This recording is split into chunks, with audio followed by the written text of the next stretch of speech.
नमस्कार। सुबह 9 बजे की खबरों में आप सभी का स्वागत है। मैं हूं नीलू और इस वक्त एक बड़ी और अच्छी खबर आ रही है देहरादून से, जहां पर 18 सितंबर से चार धाम यात्रा रविवार से शुरू होगी। चार धाम यात्रा सीएम पुष्कर धामी ने ट्वीट कर इस बात की जानकारी दी है। यात्रा के लिए सभी तैयारियां पूरी कर ली गई है। सीएम हाईकोर्ट ने गुरुवार को हटाई थी रोक और करीब 2 महीने का समय बचा है। यात्रा में लिमिटेड नंबर में ही जा सकेंगे यात्री। बद्रीनाथ, गंगोत्री, यमुनोत्री, केदारनाथ है चार धाम। देवस्थानम बोर्ड करेगा यात्रियों का रजिस्ट्रेशन। तो अच्छी खबर कही जा सकती है, चार धाम यात्रा की शुरुआत होगी, लेकिन चूंकि सिर्फ 2 महीने का वक्त बचा है और कोरोना अभी पूरी तरह से खत्म नहीं हुआ है, इसलिए बाकायदा रजिस्ट्रेशन होगा और लिमिट एक तय की गई है श्रद्धालुओं की जो यहां पर दर्शन पूजन कर सकते हैं। यानी लिमिटेड नंबर में ही जा सकेंगे यात्री बद्रीनाथ, गंगोत्री, यमुनोत्री, केदारनाथ धाम। और बातचीत करने के लिए अनुपम त्रिवेदी, न्यूज 18 उत्तर प्रदेश उत्तराखंड के एडिटर इस वक्त फोन लाइन पर हमारे साथ जुड़ गए। अनुपम, एक अच्छी खबर कही जा सकती है, हालांकि वक्त बहुत कम है, लेकिन क्या प्रोटोकॉल के साथ इस यात्रा को शुरू करने की बात हुई है?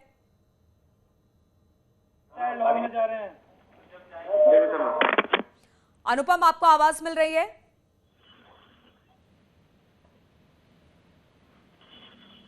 लगता है अनुपम से हमारा संपर्क नहीं हो पा रहा है। एक बार खबर आपको फिर से बता दें, 18 सितंबर से चार धाम यात्रा शुरू हो रही है। रविवार से शुरू होगी चार धाम यात्रा। सीएम पुष्कर धामी ने ट्वीट कर इस बात की जानकारी दी है। यात्रा के लिए सभी तैयारियां सीएम ने बताया कि पूरी कर ली गई है। हाईकोर्ट ने गुरुवार को ही रोक हटाई थी और इसके बाद अब सिर्फ 2 महीने का समय बचा है यात्रा में, इसलिए लिमिटेड नंबर में ही यात्री बद्रीनाथ, गंगोत्री, यमुनोत्री, केदारनाथ धाम की यात्रा कर सकेंगे।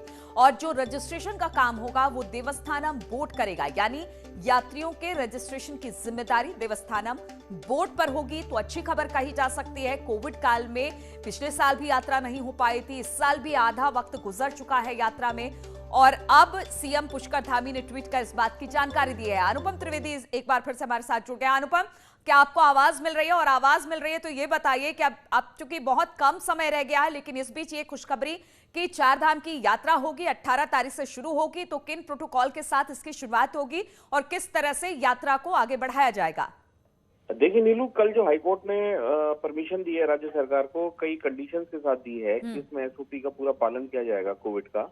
साथ में नंबर्स को तय किया गया कि मैक्सिमम नंबर ऑफ पिलग्रिम्स कितने जाएंगे, ज्यादा से ज्यादा कितने जा सकते हैं। तो इसको लेकर पूरी सरकार ने तैयारी की है। देवस्थानम बोर्ड जो पिछले साल ही एक्टिव हुआ था, वो इसको पूरी यात्रा को ऑर्गेनाइज करेगा, चार धाम की यात्रा को। और क्योंकि जैसे आपने कहा कि समय इसमें बहुत कम बचा है, दिवाली के आसपास चारों कपाट बंद हो जाते हैं, तो अब जितना भी समय बचा है राज्य सरकार चाहती है कि यात्रा पूरी सुचारू रूप से चले। और इसमें करेक्शन है कि रविवार नहीं बल्कि शनिवार से यात्रा शुरू हो रही है 18 सितंबर से, तो इसको लेते हैं। और साथ में एक खुशखबरी ये भी है कि हेमकुंड यात्रा भी इसके साथ शुरू होगी, जो सिखों का तीर्थ है, तीर्थ स्थल है, पवित्र तीर्थ स्थल है चमोली जिले में, वहां भी यात्रा शुरू होगी। ठीक है अनुपम, एक बात और बता दीजिए, पूरे देश भर के लोग क्या यहाँ पर रजिस्ट्रेशन अपना करवा सकते हैं या सिर्फ अभी उत्तराखंड के लोगों के लिए ही इसे खोला गया है? नहीं, इसको पूरे देश भर के यात्रियों के लिए खोला गया है। उत्तराखंड के लोगों के लिए ऑलरेडी ये खुला था, जो क्षेत्रीय लोग हैं उनके लिए खुली भी थी। तो अब इसमें पूरे देश भर के यात्री आ सकेंगे। उसके लिए कंडीशन ये है कि उनको डबल वैक्सीनेशन लगी हो या वो अपनी नेगेटिव आरटीपीसीआर रिपोर्ट लेके आए। और यात्रियों के लिए जरूरी होगा कि देवस्थानम बोर्ड के साथ अपना रजिस्ट्रेशन करें, तभी उनको आगे जाने की परमिशन होगी। नीलू, ठीक है, और ये ऑनलाइन होगा ये रजिस्ट्रेशन? अनुपम, अभी तक तो जो जानकारी है ये प्राथमिक उसमें ऑनलाइन ही होगा। जी नीलू, ठीक है। अनुपम, बहुत बहुत शुक्रिया आपका हमारे साथ जुड़ने के लिए। तो अच्छी खबर है, देश भर के लोग अब चार धाम तीर्थ यात्रा कर सकते हैं, लेकिन कुछ कंडीशंस के साथ।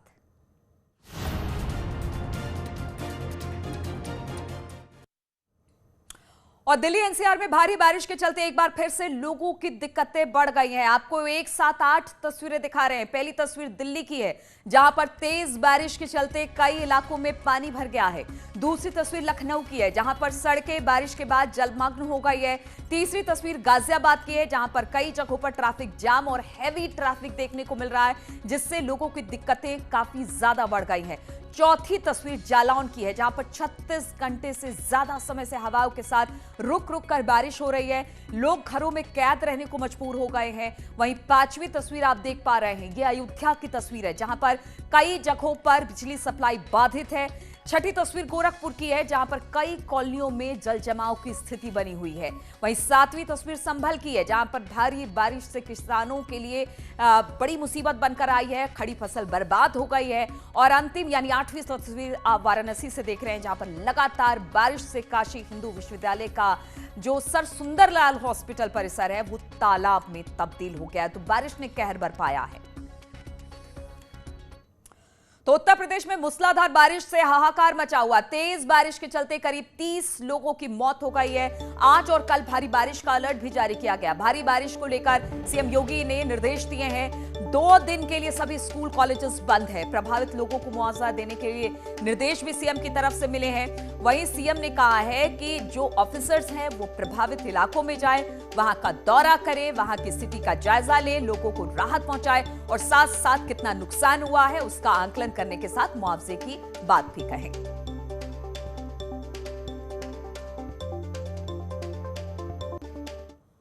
और अब हम आपको 3 तस्वीरें दिखा रहे हैं। हर तरफ पानी ही पानी नजर आ रहा है। भारी बारिश से सड़कें बिल्कुल लबालब हो चुकी हैं।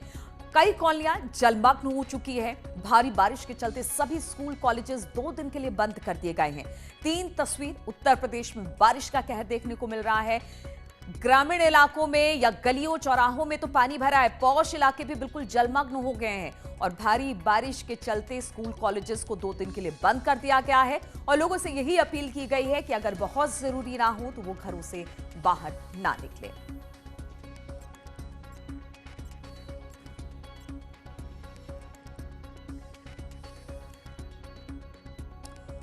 और बारिश से हाहाकार की 3 तस्वीरें अब एक बार फिर से आपको दिखाते हैं। लखनऊ में इस कदर बारिश हुई कि जेल मंत्री के घर में बारिश का पानी घुस गया। नगर निगम के दावों की पोल खुलकर रह गई।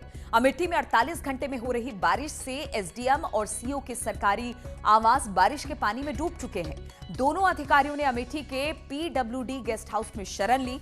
इटावा में भारी बारिश से अंडरपास नदी में तब्दील हो गया है, जबकि एक रोडवेज बस इस अंडरपास में फंस गया। बस फंसने से करीब 40 यात्रियों की जान आफत में आ गई और करीब 1 घंटे तक ये इसी तरह से इसमें फंसे रहे।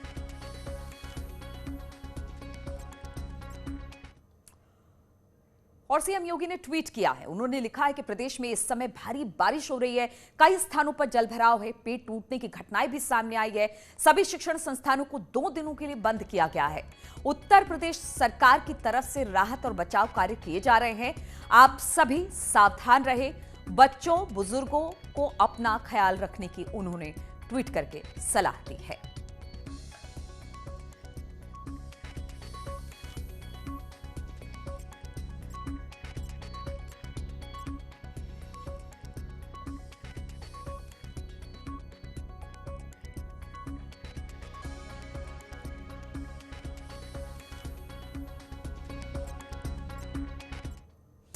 तो बारिश ने हाहाकार मचा दिया है, लोग परेशान हैं। इसी पर बातचीत करने के लिए दीप श्रीवास्तव शाहजहांपुर से हमारे साथ जुड़ेंगे, आशीष मिश्रा हरदोई से और सूर्या वाजपेयी हमारे साथ फर्रुखाबाद से। पहले सूर्या का पास ही चलते हैं। सूर्या, किस तरह के हालात है, क्योंकि बारिश ने बेहद तबाही मचाई है और अभी तो 2 दिन का और अलर्ट जारी किया गया है, तो किस तरह की मुश्किलें लोगों के सामने और उनकी परेशानियों को कम करने के लिए प्रशासन क्या कुछ कर रहा है?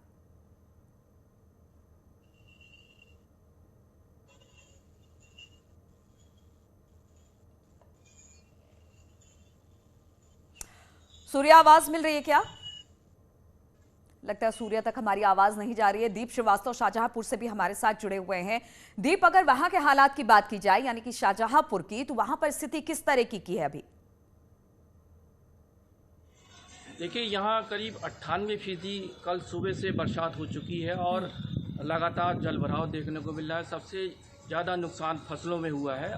धान और गन्ने की फसल जो हवा चली थी उससे चौपट हो चुकी है और सबसे महत्वपूर्ण बात है कि जो गन्ने की फसल है वो गिरने के बाद उसका परता कम हो जाता है। धान की जो फसल है नीचे बिछ गई है और जो उनकी बालियां थी उन बालियों में जो पकते हैं उन पकने के बाद भी काला काला जो धान हो जाता है उससे उनकी उपज बहुत कम हो जाएगी।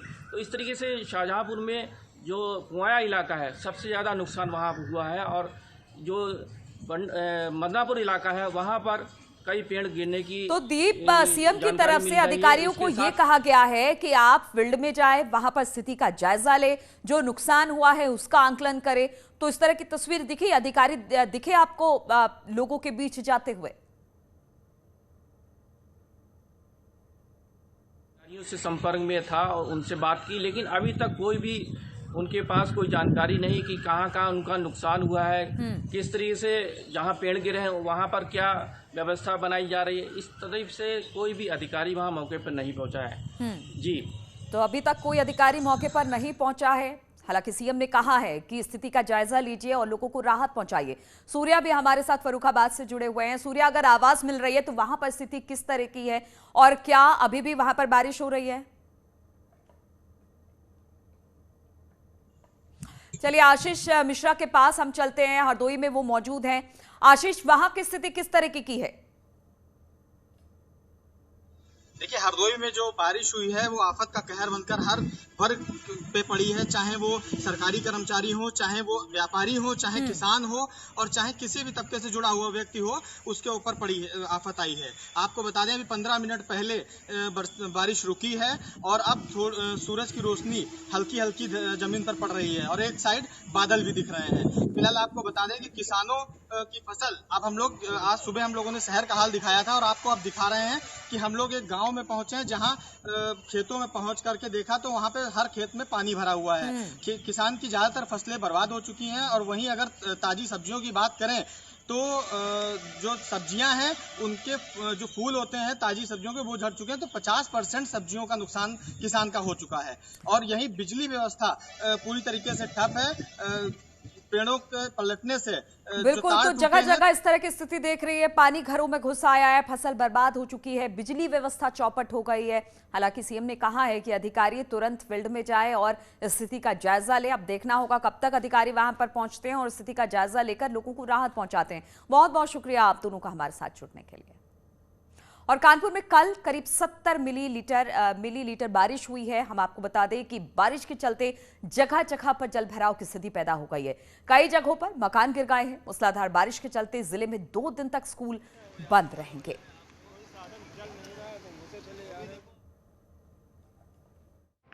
पिछले 3 दिन से लगातार रुक रुक के हो रही बारिश ने जनजीवन को अस्त व्यस्त कर दिया है।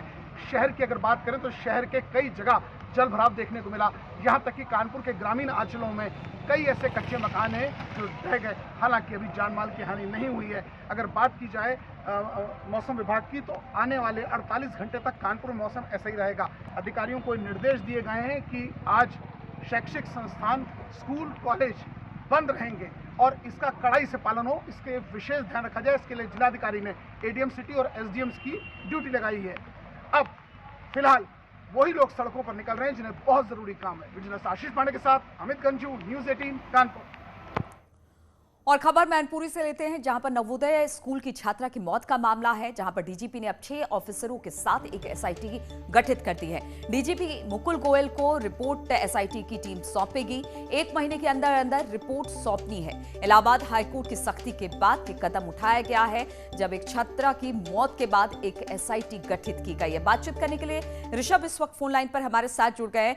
ऋषभ, कहा जा सकता है कि मामला तो पुराना हो चुका, लेकिन कोर्ट ने जिस तरह से इस पूरे मामले को संज्ञान लिया, अब इस पर कड़ी कार्रवाई हो रही है और इसी को लेकर कहा जा सकता है कि एसआईटी गठित कर दी गई है। जी बिल्कुल, देखिए सितंबर 2019 का ये मैनपुरी का सबसे चर्चित मामला था, जब मैनपुरी नवोदय विद्यालय के हॉस्टल में एक छात्रा की फंदे से लटकते हुए शव मिला था। उस वक्त भी एक एसआईटी बनी थी, जांच हुई थी, लेकिन उसका कोई निष्कर्ष नहीं निकला। जिसके बाद हाई कोर्ट ने सख्त रुख अपनाया था और डीजीपी खुद वहां पर पेश हुए थे और हाईकोर्ट ने कहा है कि 6 हफ्ते के अंदर इस मामले में जो भी होना है उसको तय करें, जो भी कार्रवाई इसमें हो सकती है। जिसके बाद डीजीपी ने इसमें एक नई एसआईटी बना दी है, जिसमें 6 सदस्य हैं। एडीजी कानपुर जोन भानु भास्कर हैं, उसमें आईजी एटीएस हैं डीके गोस्वामी, आईजी कानपुर है मोहित अग्रवाल, एसपी मैनपुरी हैं अशोक कुमार, एएसपी एसटीएफ राकेश यादव हैं और कानपुर देहात की एक डिप्टी एसपी। ठीक है, तो एक एसआईटी का गठन कर दिया गया। 6 सदस्यीय ये कमेटी होगी जो कि 1 महीने के अंदर अपनी रिपोर्ट सौंपेगी। बहुत बहुत शुक्रिया आपका जानकारी देने के लिए और रुकेंगे यहाँ पर छोटे से ब्रेक के लिए, फौरन लौटते हैं।